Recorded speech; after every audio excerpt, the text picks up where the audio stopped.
కొడుకుతులు పెళ్లి ఆడము నీవు పడి పాటలు కుక్కలు కూడా విధరాతను తప్పించేవారు ఎవరు మహాత్మా?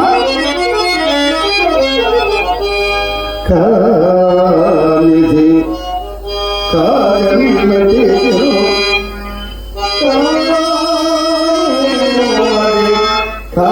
కాగమానదెప్పుడు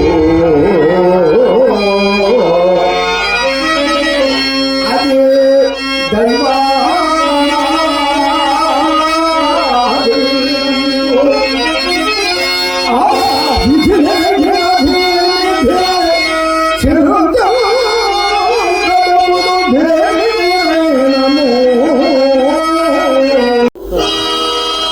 అంతటి అర్థము దేవలేదు. తెలిసినదా? ఏది నీ అమృతమైన గానముతో ఒక్కసారి వదిలేయము. అతను మనకు ఇవ్వాల్సిన ధనము ఎంత అనే కదా.